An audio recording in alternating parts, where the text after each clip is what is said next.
你知唔知豹貓唔係野生動物，同豹一啲關係都冇，仲好親人好好動呢？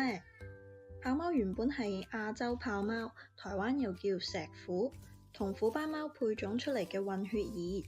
佢哋天生肌肉線條明顯，可以一跳就超過2米高，完全係運動型選手啊！豹貓天生就精力充沛，喺屋企你會發現佢哋成日充滿好奇心，中意周圍探索，四處跑跑跳跳。雖然外表睇落有啲野性啊，但係豹貓其實非常親人噶。佢哋好中意同人類互動，成日會黐住主人詐嬌。豹貓嘅社交能力都相當強。如果屋企有飼養其他寵物，豹貓都可以同佢哋和諧共處噶。你有冇養過豹貓呢？留言話俾我哋知佢喺屋企最中意玩嘅遊戲係咩啦。我係英國 MK 嘅寵物保姆，下次再講多啲寵物嘅秘密。